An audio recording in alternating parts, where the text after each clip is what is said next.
Hey, Twisted Listeners, I'm Cindy. And I'm Diva.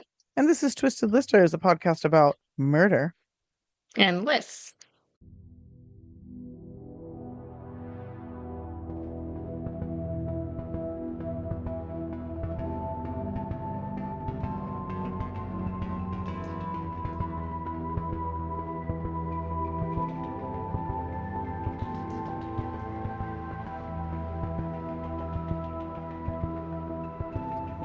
And this has been a fucked up ass week, dude.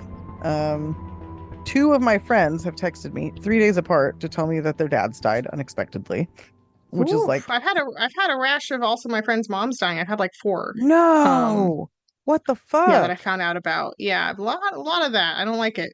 Yeah. And all like pretty young too, ish. Like yeah, these were not like super young, but like young enough that I'm like, what the fuck? And then a guy that I knew from like this party scene died, which is like kind of more common, although young and kind of sad. And then Rory's super sick, so it's been like a fucked up ass week. It's weird. Yeah, it's a Virgo season. Maybe it's weird. Fuck them. The vibes Virgos. are weird. Yeah, fuck them. Just kidding. We need to into that. We need to cruise into Libra Town. That's what we need. Yeah, I do love a Libra, but like Jason, my ex was a Virgo, and he's lovely. It was actually his birthday yesterday, so you know, some good shining through in the bad. Anyway, this is a new topic, guys. We're back from our little mini vacays that we took, and we're full steam ahead.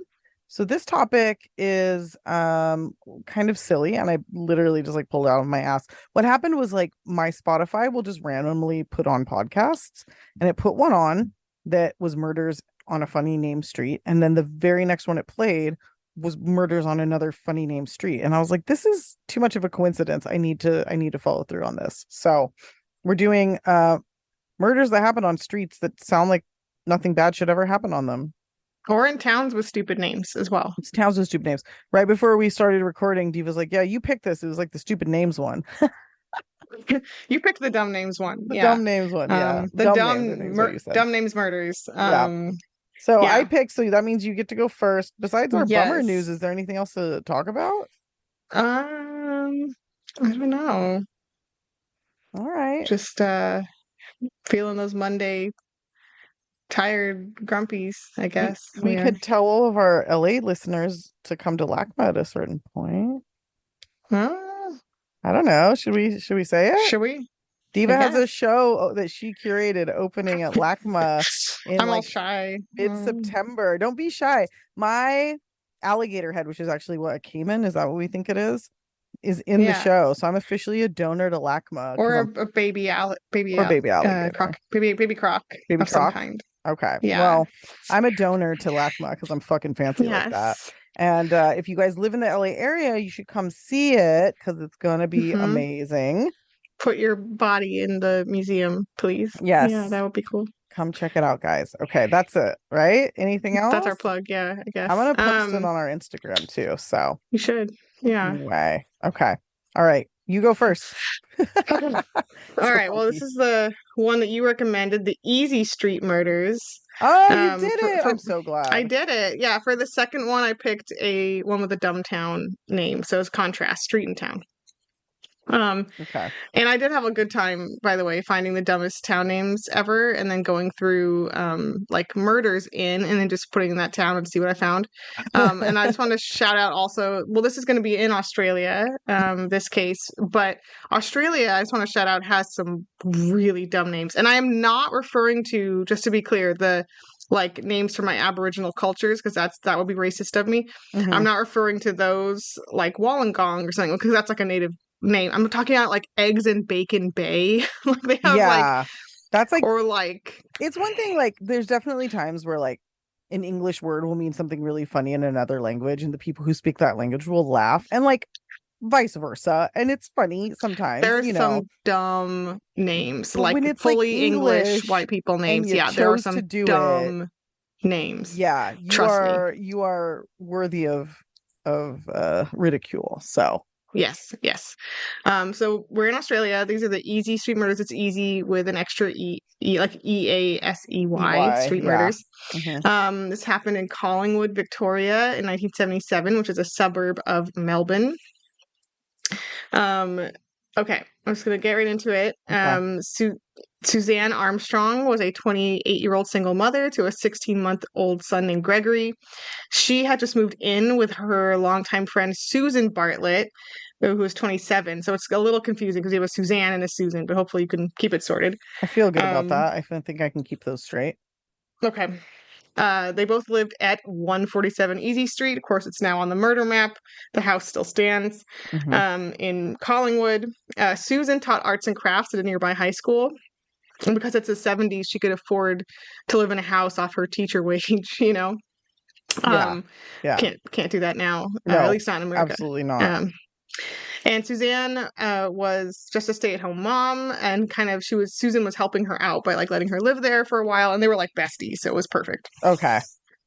Yeah. So January 10th, 1977, the two women had Susan's brother and his girlfriend over for dinner. Afterwards, they watched some TV together, and then the couple left around 10 p.m. Okay. Perfectly normal evening. Sounds like the following day, Suzanne's boyfriend, who was not the father of her child, by the way, separate. She actually had the father of the child was a guy she met on vacation in Greece. It sounds like a story from a TLC show a little bit. But she did not stay with him. So this is a separate guy, her boyfriend. Okay. So Suzanne's boyfriend, Barry, called her and got no answer. And after a couple times calling and not getting any answer, he decides to go by the house and check on her because he starts to get worried.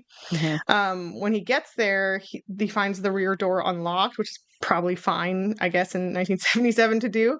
Yeah. Actually, I know people that still do that shit. Don't do it. Lock your rear door. I forget sometimes. And the thing is, dude. I will lock my rear door, but I'll forget to lock my sliding glass door because it goes into an outdoor room that has a door, but that door is not locked. Lock it all. I know, it's crazy. Like, I'll wake up everything. at like 3 a.m. and like rush out there and like lock it.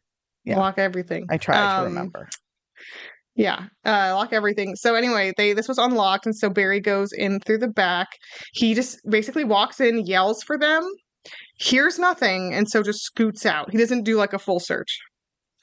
Okay. Yeah. So he goes in, yells their names, and then leaves? Yes. Doesn't walk around? Yes, correct. Okay. All right. He leaves a note saying like, hey, are you okay? Call me. And that's it. So the day after this, January 12th now, neighbors Alona and Janet find a German Shepherd puppy that apparently Suzanne and Susan had just recently adopted, which, wandering down the street, kind of lost. They scoop it up, thankfully, and go back by the home, knowing the dog is theirs, but they get no answer. They take the puppy home with them and just leave a note on the door being like, hey, we got your dog. We have your dog, come get it. Yeah, that happens all the time. Totally normal. Yeah, but I'm glad the puppy's okay. I'm glad they got it. But they're like, what the fuck? Right. Then following day, the 13th, Alona and Janet here, the neighbors, already weirded out by the puppy that they still have and the fact that they haven't heard from their neighbors. Yeah. Have their alarms raised even more when they hear Suzanne's son, Gregory, crying next door. And they're like, what? Oh, it's also weird that they didn't hear him like before that point. I guess not, because I think we all know what's going to happen. Yeah. So they hear him crying and they're like, well, that's weird if they're not home. What the fuck, right? So they go back through that unlocked back door and go in the house to see what's going on. They enter a little bit further than Barry had, and they see Susan's laying face down in a pool of blood in the hallway. Oof. And they correctly immediately bail out of there and call the police. Thankfully, they didn't do that thing where a lot of people finding bodies do, where they rush in and touch everything. Yeah. They scooted out. So when investigators get there, they find a gruesome scene with evidence of a just brutal murder of the two young women. Susan was found, like I said, in the hallway. She had been stabbed 55 times. Whoa. That's quite a solid amount of times. Yeah. Suzanne was found in a bedroom, and she had been stabbed 29 times. Both women had been raped. Oof. And Suzanne had been raped post-mortem. Ooh. Okay, here's my first confusing. Suzanne was stabbed less but raped more? I'm not sure if it was more or if it was just post-mortem. Okay. Yeah, okay. I can't say that there was they can measure Like a the pre and number of post. times. Right. Okay. Ugh, that's so fucked up. Yeah. So it's exceptionally brutal and gruesome and really takes Yeah. an exceptional level of like monstrous dude. Yeah, for sure. The bathroom was soaked in blood. So investigators think the killer had tried to clean themselves off. And a towel with blood on it was also found on the sofa. So a pretty messy attempt, basically, at cleaning themselves. Yeah, sounds very half-assed. Yeah. It's believed that the women were killed on the night of the 10th. So Suzanne's baby had been in the house with the bodies and sitting in his crib for 3 days. And they didn't hear him crying until the third day. I guess not. Yeah. I mean, who knows? And he was like malnourished and dehydrated and all this stuff, so that's sad. But they thankfully got to him. He was fine. Yeah.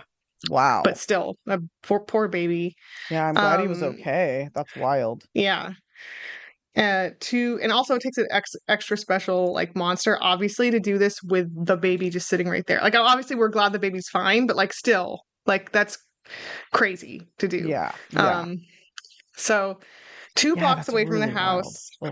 Yeah. 2 blocks away from the house, another blood-covered washcloth was found. Okay. And then at the nearby Victoria Park railway station that was later confirmed to be, how the killer escaped by train. Well, I shouldn't say confirmed. That was a theory. Okay. Theorized that the killer escaped via train.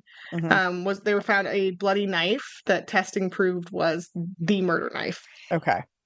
So he clearly runs to the nearby train station, tosses an extra washcloth along the way. Yeah, so he's like still cleaning up as he escapes. That's very weird, to be honest. I guess, yeah. Yeah. So here are a slew of suspects. Don't get too excited; they're not that great. Okay. We have Gregory's dad is very briefly considered a suspect, but again, he lives in Greece, and he was cleared because he was literally in Greece. So, yeah, he's like, I couldn't have made that trip that fast. Yeah, no. Also, Barry, it doesn't sound like there's a lot of animosity or anything. No. Yeah. Okay. Sorry. No, other than he's a dude who's in her life. Yeah, I mean they gotta clear him. Okay, Barry the boyfriend. Barry the boyfriend obviously was suspected, but he was cleared through DNA later. And I think even more convincingly, his brother, who came with him and corroborated his story of how he entered the house and like how he left, and like so someone else was there. He took someone along.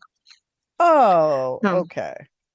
So for me, it's more convincing the DNA, because you could definitely have times where people like bring a witness back to the scene and like walk around in it to like make it seem like they weren't there previously. Do you know what I'm saying? Like it's like revisiting the scene. He's got a witness this time. I mean, if you find it suspicious that he didn't see anything, then there's a witness to say no, he really just went in like the kitchen. Right. Yeah.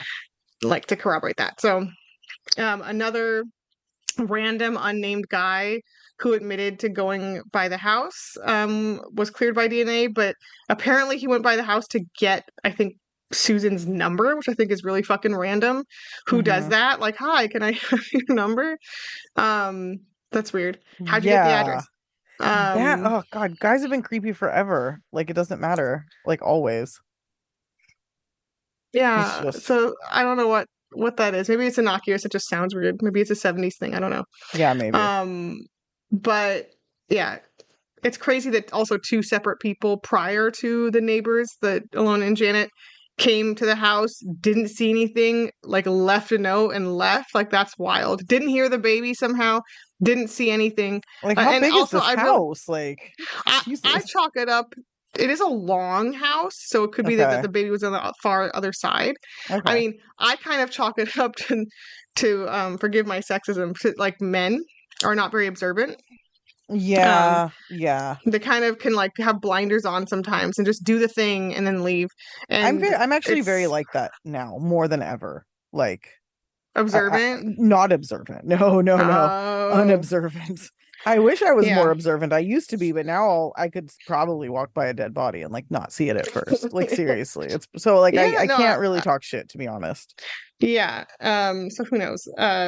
So eight suspects in total were considered and then cleared via DNA. But some reports say they considered over 100 suspects overall. I guess 8 were just tested. Okay. but some have questioned the DNA and if it can be definitively used to clear suspects because it was technically not found on or in Suzanne's body, but adjacent to it. Okay. So it was like on the bed, I guess. Oh, so that might not even be that. Yes. So that's a little disconcerting, although one would think it's related. Who knows? Be a hell of a thing if it wasn't. I mean, because also it's like if it's not the boyfriend's, then it probably come on. is. I get it though. Like they're trying to be very careful. Obviously, if the person was ever arrested, that's their defense right there. You know. Yeah. Yeah. Like, yeah. So one of the suspects was actually, this is kind of interesting, even though this guy was also cleared through DNA. I just thought I'd mention it because it's interesting. He was a local crime journalist who was actually suspected of the disappearance and assumed murder of a 19-year-old American girl named Julie Garcia Soleil. He suspected of the Easey Street murders because he lived at the time of the murders next door to Susan and Suzanne. So he's the other neighbor. He just happens to be like probably a murderer. He murdered somebody else before that? Why isn't he in jail or prison or? I'm not sure if it's before or after. I didn't get the timeline. I think it's before. I get this down? So I actually almost did this one and I read a little bit about this. I think it's before. Before. Yeah, you're right. 1975. Yeah. 1975. So yeah, this was 2 years before. So he was clearly just suspected. He didn't get like arrested for this yet anyway. That's fucking crazy though. That's not a coincidence. So if he was involved in another murder or potential murder and then is their neighbor, like come on. Yeah. Also a crime writer. That's fucking bizarre. Yeah, I will say the crimes to me don't have like a ton in common as crimes, because Julie was taken away from the scene and these women were killed in their house. There was a bloody towel was found at the scene of Julie's house, so that's like a kind of a coincidence or a shared thing. And a knife was involved in hers, possibly because a kitchen knife was missing from the house. Okay. So those are kind of very loose similarities, but I don't see them as being similar. And this murder neighbor was cleared through the questionable DNA. The murder neighbor, I like that. He's a murder neighbor. Yeah. It's just a weird coincidence if it's really a coincidence. Like, yeah, I do remember that weird. In the other murder, he was one of like multiple people involved. One of 3 people involved. So is it so is it possible that there was somebody there with him for this one as well? And the other person left the DNA. Yeah. I mean, I don't know. It feels possible. Yeah. It does feel possible. And like, yeah, just because it's a good point that just because he didn't leave the DNA sample doesn't mean that he wasn't involved in some way. Right. Especially since he seemingly likes to do this in groups. Yeah. You know. Yeah, it's interesting. Murder neighbor. So just something to keep in mind. But as you may have guessed, because I picked this case, it is still unsolved. Yeah, great. Because I like to do frustrating cases. Should I turn my video off? Because I think we're having a delay. Yeah. Sorry, guys. If you hear a weird little delay in our speech, it's because Zoom is trash or my internet. Anyway, yeah, I have to tell you the reason I didn't do this case is because it's unsolved. So there you swooped on in on it. I thought so. I thought Cindy's not going to want to do this because it's really frustrating, but I will do it. It is. I like to frustrate you. You do. So the degree to which it is technically still open, but the degree to which it is being actively investigated is definitely debated, which I'll go into a little bit. It did go officially cold and was formally closed back and forth like at least twice that I could find, because I saw stories about close it if it's not solved. Because you can just close cases that aren't solved. You can just say like, we give up. Yeah, literally. That's ridiculous. We do it all the time. Yeah. So. Because I saw articles about it being officially reopened in 2003 and then again in 2011. So I think it was closed like twice. Jesus. In 2017, the investigators put out a $1 million reward for information leading to an arrest. So that would appear to indicate they care, question mark, but we'll see. Yeah. It's extra crazy that this murder has gone unsolved because it has DNA involved. It's been a very high profile case in Australia, and there seems to be tons of evidence. Like this, actually, this case reminds me quite a bit of the Setagaya family murders. Remember that from Yes. Tokyo? Because also that's skateboarder. unsolved, but yet the guy just was really sloppy and left tons of evidence and DNA. Yeah, and they're still but just yet, like, well, can't get him. Like, what the yeah, fuck? Yeah. yeah. And so, like I said, although the case is open and there is that reward, many have questioned if the Victoria Police like ever really put an effort into solving this. Although they did supposedly go through a lot of suspects, so there was some effort. But people have suggested now that they're keeping the case open as a way to not have to actually give files to the official files to people or share information. So now they're just like gatekeeping a fucking cold case? Like, what the fuck? Yeah. Why would they do that?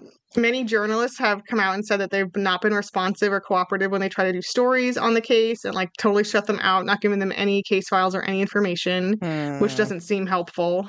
Yeah.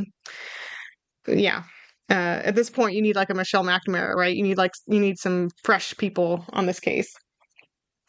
Yeah, I'm frustrated about this. Yeah. One author who I'll talk about in a second speculated that the police didn't investigate seriously because there's evidence they were being judgmental of the women's sexual/romantic lives, which like is extra silly. I mean, obviously it's silly no matter what they were doing sexually, but I guess even for these women, it's like, what? Because one had a kid without being married is that it? Like, there's really not much to judge anyway, you know? Like, right. It's really not even that crazy. Yeah. Yeah. So, but I mean, this was older though, so like that, you know. It's the 70s. Like, yeah. They're going to find any reason to slut shame, basically. Yeah, exactly. Blame the victim, use their sexual history to do so. Yeah, for sure. Yeah, maybe even the fact that she had a boyfriend and then a kid with like a different other dude is like, oh, you know, who knows? Yeah. That'll get you murdered. Just couple epilogues here. Suzanne's son Gregory was adopted and raised by her sister Gail, who has been like a really vocal advocate over the years, calling for the case to be investigated more seriously and like obviously solved, and like kind of criticizing the investigation. So she's been out there a lot. Good for her. It's great that Gregory did fine after all this, but like, Jesus. Yeah, fuck, dude. A journalist who worked on the case from the start, like she was like at the crime scene right away, named Helen Thomas, wrote a book in 2019 that looks actually really good called Murder on Easey Street, Melbourne's most notorious cold case. Ooh, okay. Yeah, it looks good if you want a more deep dive. Nice. She reportedly... In this book, she also reportedly goes in really hard on the Victoria Police, and she details all kinds of things that they did wrong and their mishaps. She talks about their failure to interview key witnesses or to follow up on potentially promising leads. So it sounds like, according to Helen here, that there's like whole other suspects and whole other avenues that they actually never looked into. So they're just dicking around, essentially, and this case is fucking, 50 years old at this point, and they just don't care? Yeah. It's amazing. You know, we talk about this with U.S. cases and cases all around the world all the time. Like, whenever someone says, well, the cop, what if you can't defund the police because who will solve murders? What about, like, when there's murders? And I'm like, my friend, cops don't solve murders. They do not help. They don't do that. They don't do that. They do not help. Once in a while, you get a Paul Holes, you get a great investigator, but, like, most precincts or districts or whatever the fuck are not doing that. Yeah. You know, and even Paul Holt hung out with Billy Jensen, so like nobody's perfect. Nobody's like, no one's perfect. Yeah. There's issues everywhere. Yeah. So there's been some talk too of like, will they ever solve this case? There was like, I think news stories about it for the 50-year anniversary, or 50 sounds right, and things like that. So Suzanne's sister Gail has come out and done some interviews around that time, and she suggested that, you know, even though this killer most likely could be dead, depending on how old he was, unless he was like 20 or something at the time, like, he definitely could be dead by now, but we can at least apply genetic genealogy to find out who he was, which has definitely happened with a lot of cold cases, even when the killer is dead. So she's called on them to do that. I don't know that they have actually pursued it, but that would be cool, at least. to know what happened. So I hate that story. I didn't know that much it's about it, terrible. but like, yeah, it's frustrating as fuck. Yeah, But it's really frustrating. hopefully they'll do something, you know? It seems like another classic case of cops like just not doing their jobs. Yeah, So just fucking around. Yeah. yeah, Yeah. yeah.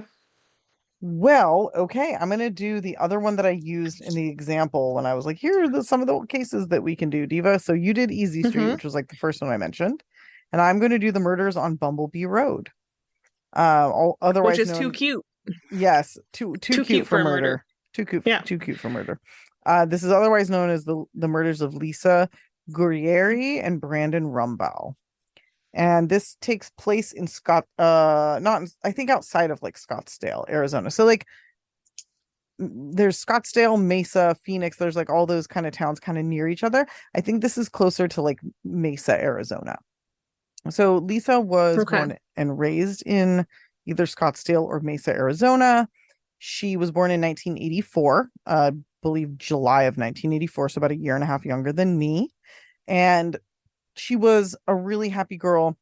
She had two brothers. I don't know if they were older or younger, but I do know that she was kind of like the princess of the family. She had a very normal life, you know, lived with her parents, very sweet, very just a normal person. Like I like when I heard about her, I was like she is like the quintessential like normal, well-adjusted human. Like everything about her just screams like normal. Which is great. Like it's good to have like a good upbringing and a stable life and just be a happy person. Yeah. Yeah. And she was, you know, she was well liked in high school. She was really into like singing and like, you know, just she would say hi to everybody, always put smiles on people's faces. And she liked singing so much and did it so often that she was often asked to sing at relatives and friends like events. Like for instance, she sang at her Uncle Mike's wedding. And I have to tell you, like I listened to an interview with him and he played a tape of her singing and the recording is terrible, but she is a really good singer. Like, yeah, you can still tell. Yeah, like great voice and really good at singing. So it made sense she wanted to do it. Pardon me. So in 2022, when she was 18 years old, very unfortunately, her father became terminally ill with cancer. Do you like how I said that? Terminally? Terminal. I started to trip and I was like, just slow down. Very unfortunately, her father became terminally ill with cancer. And within months of the diagnosis, he had died. On the day that he died, Lisa was there with him.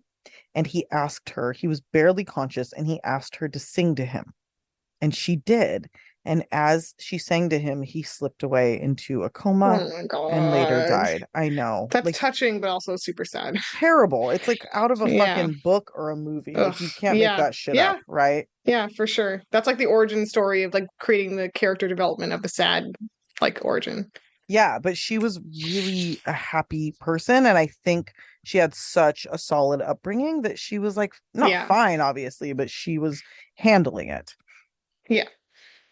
So, anyway, fucking crazy. But she goes on to start college at a community college nearby, and she has a job, and she's just kind of, you know, I think she's like majoring in like business development or business administration. Like clearly something that you choose when you're like, I don't really know what I want to do yet, but I'm going to go to school and like try to figure it out.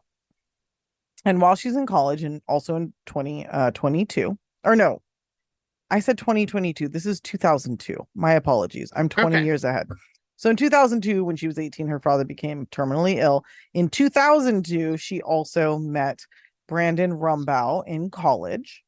They were both students at the same college, and the two immediately hit it off. Brandon was getting into personal training. He was just getting his start in the industry, but was still going to school. He was 1 year older than her. He was born in 1983, so almost exactly a year apart in age. I think his birthday was in May, so he was like would have graduated with like my class in like 2001.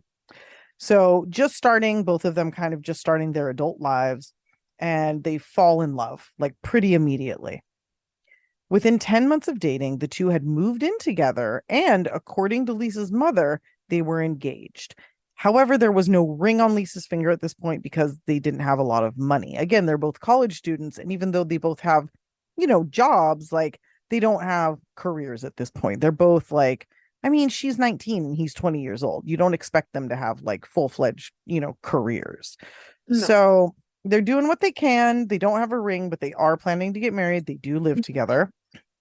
And likewise, when their 1 year anniversary of dating came up in October, they at first wanted to go to Disneyland, but after reconsidering their budget, they instead decide to recreate their first date.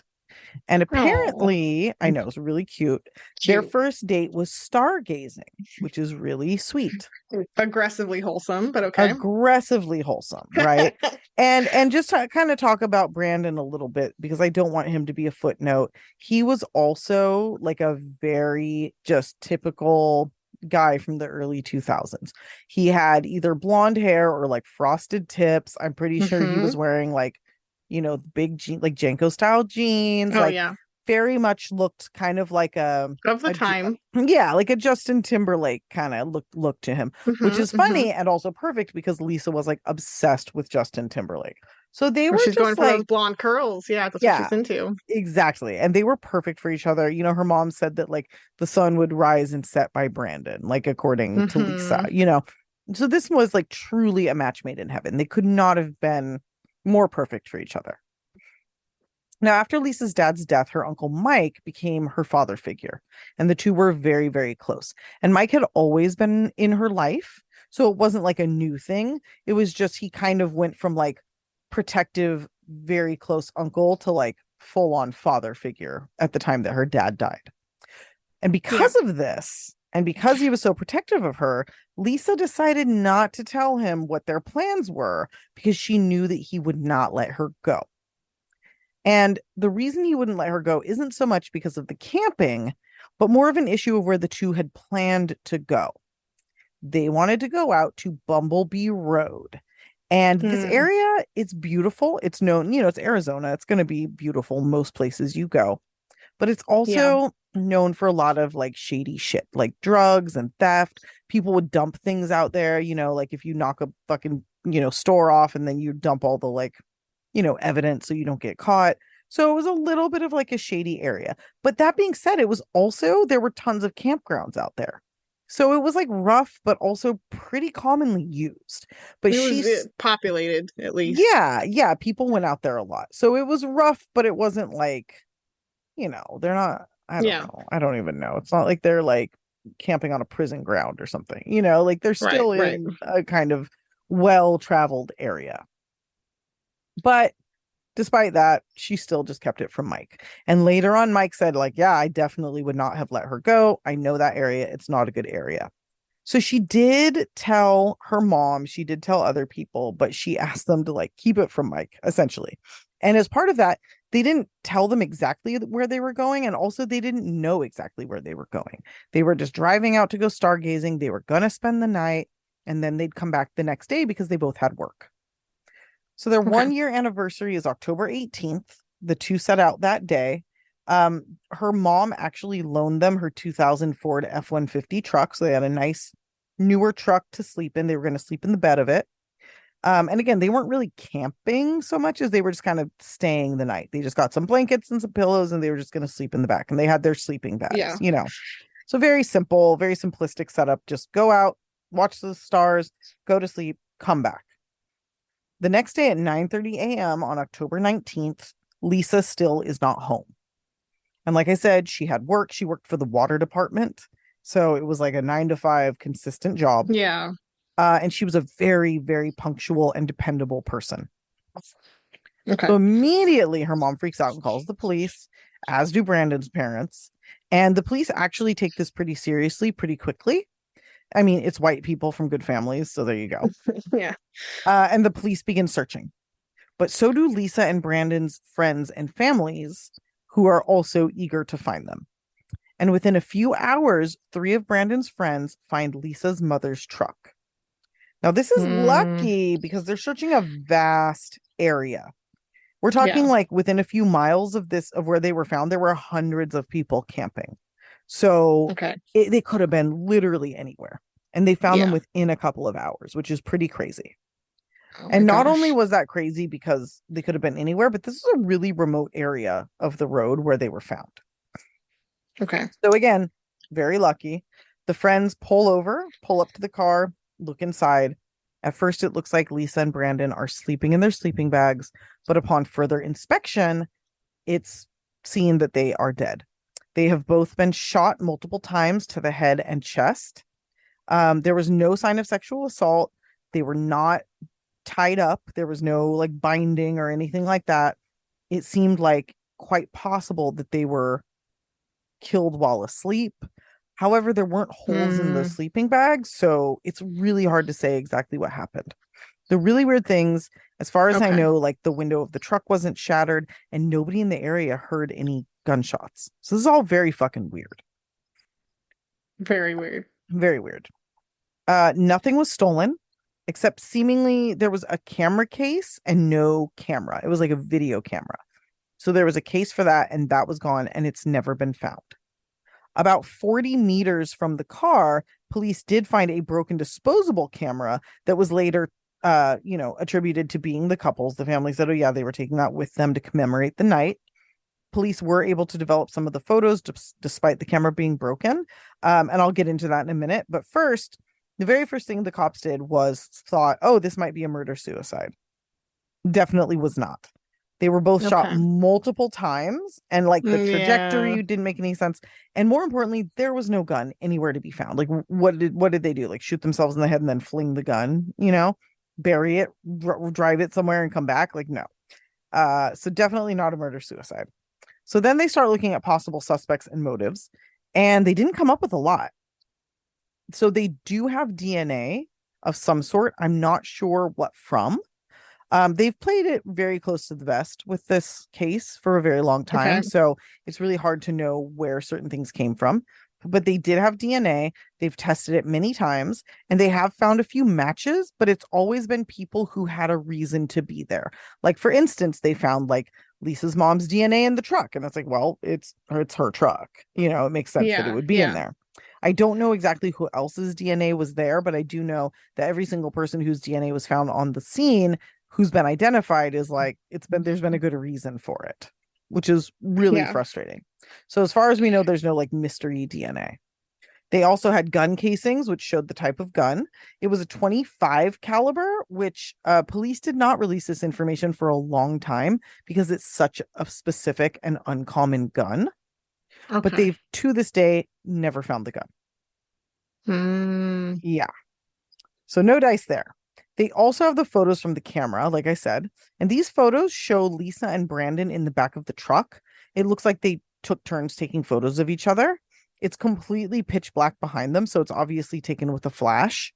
And in one picture, it's like Lisa smiling. And then in the other picture, it's Brandon like looking like a tough guy. Like he's not going to smile. He's too cool for that.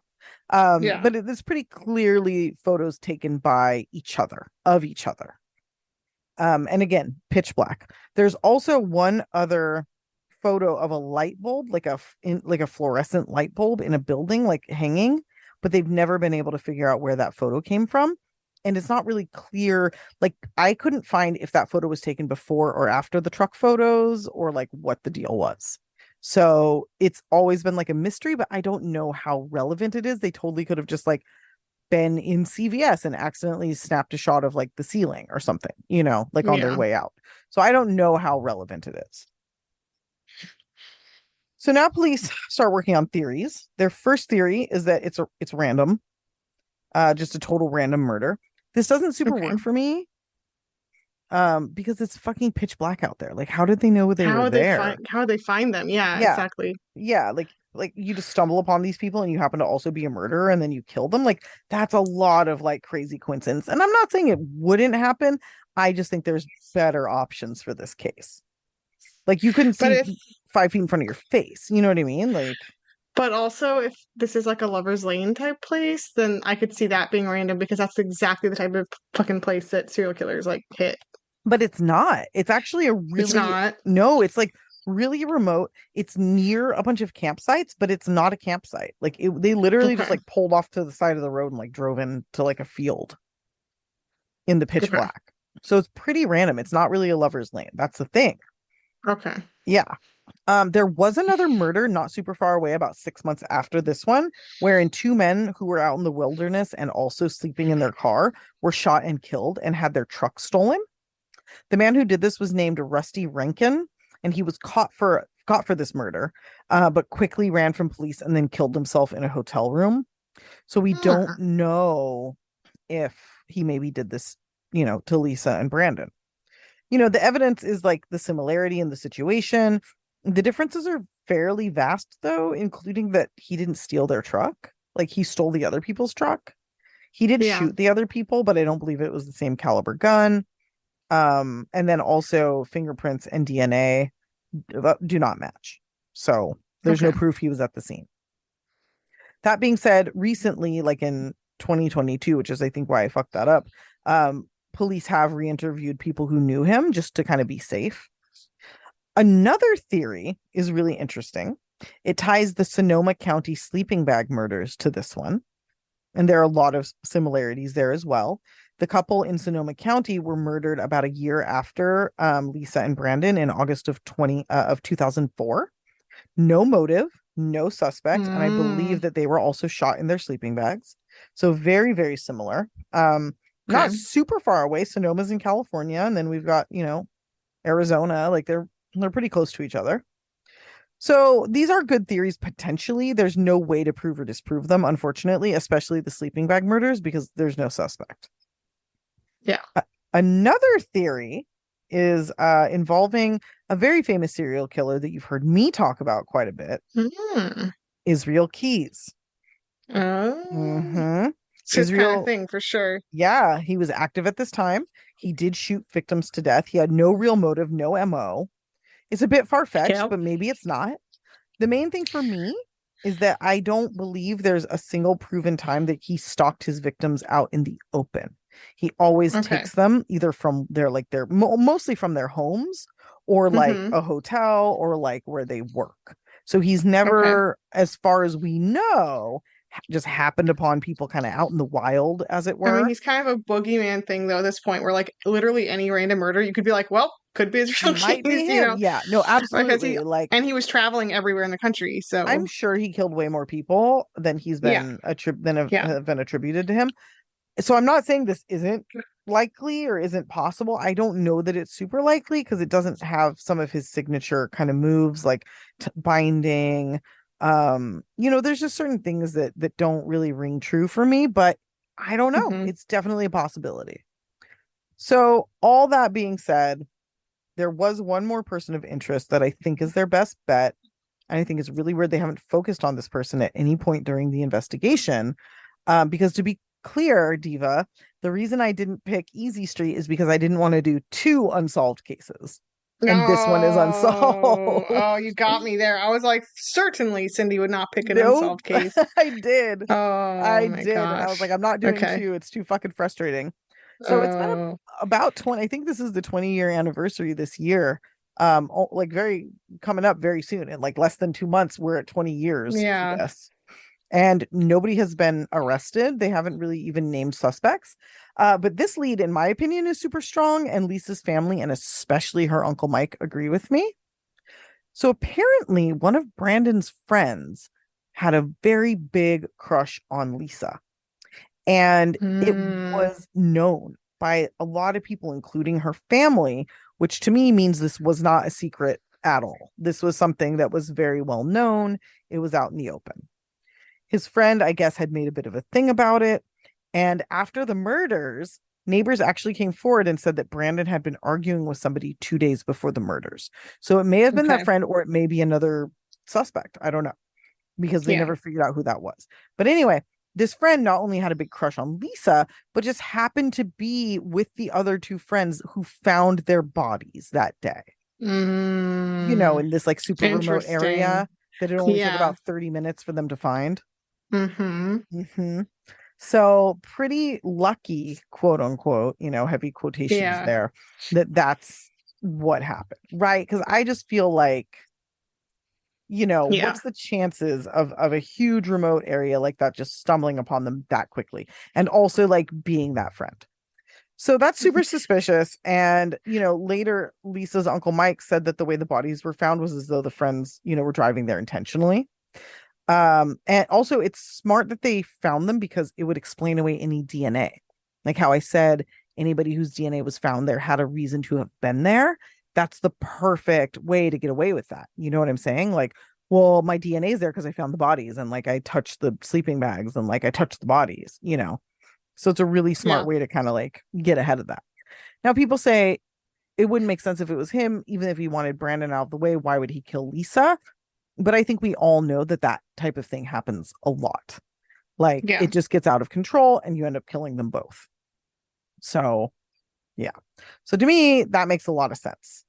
And also the motive does, and they're like, because that's like something that's why you would stalk someone, Yeah, and he would know where they were. He would at least have an idea. He could have followed them because he would have known they were going that night. He could have just driven behind them at a safe distance and followed them. Or he could have just gone out and tried to find them, knowing like, oh, they're going to go to Bumble Bee Road. Maybe that was a little bit easier. I don't know. But like, it makes a lot of sense. So this friend whose name I cannot find, and even if I could, I probably wouldn't share it because I've noticed a lot of other like places redact his name, moved out of town pretty much right after the murders. He moved all the way to Washington State and he never came back. Which is also sus as fuck, in my opinion. Yeah, that's a red flag for sure. Yeah. So police at the time in 2003 ruled him out, and here's what they used to rule him out. A fucking polygraph test. Oh no, but you can't do that. We all know it's True Crime 101. You cannot use that. No. It's not admissible in trial. It's not even usable. Yeah, but they said, well, he passed a polygraph. They actually, so he boned out so quick that they had to go to Washington to give him the test. That's how quickly after the murders he fucking bailed. Shit.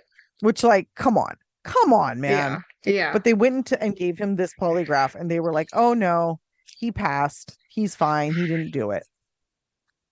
So the current police are like, that's a fucking silly ass reason to rule him out. And they have said that as of now, he's still on their radar and they are investigating. But that being said, so far, we have no updates about this case. So it is unsolved and very fucking sad. These were just two really happy in love people trying to go out to have a good night who ended up murdered for seemingly no reason. Nothing at all. No motive. Nothing taken. It wasn't even a robbery. Like there's nothing. I feel like you covered a case like this a million years ago. I think it was in Pacific Northwest, where it's like a couple was shot like camping on the beach, and it was like a random fucking guy who was like Christian. No, that's the Sonoma one. That is unsolved. Yeah. That's the one that they connected to this one. They're like, what the fuck? Like, who the fuck is this? Yeah. So I don't know. It's fucking weird. My money is either on like an Israel Keys style random ass murderer. But that feels really far-fetched to me because, like, how did they stumble upon them? Like, the chances of that happening, of anybody finding them, let alone, like, a serial killer finding them, feels, like, really hard to me. It doesn't make sense.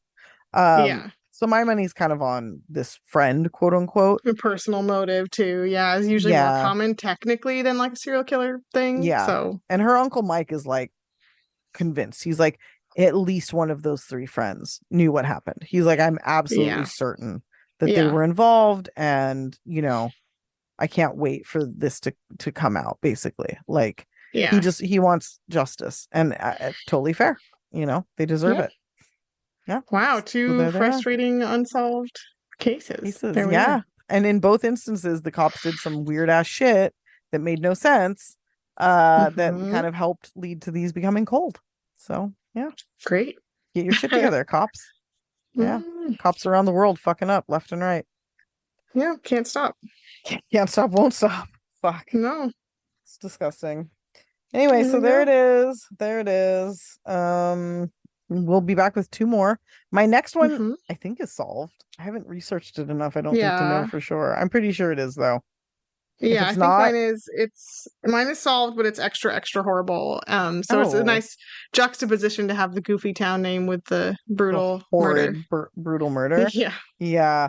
Mine is also unsolved, but it's like old timey enough that I think we'll all be okay with it. Spoiler alert. Spoiler alert. Yeah, just so in case you guys are interested in that.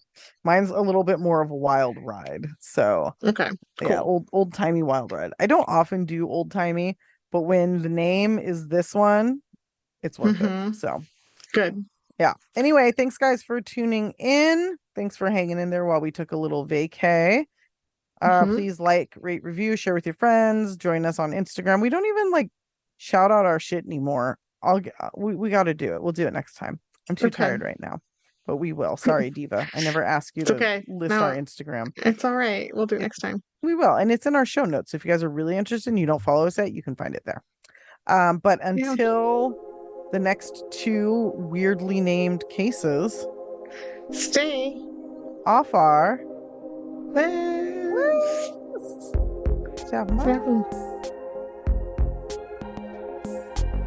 Oh yeah, Audacity.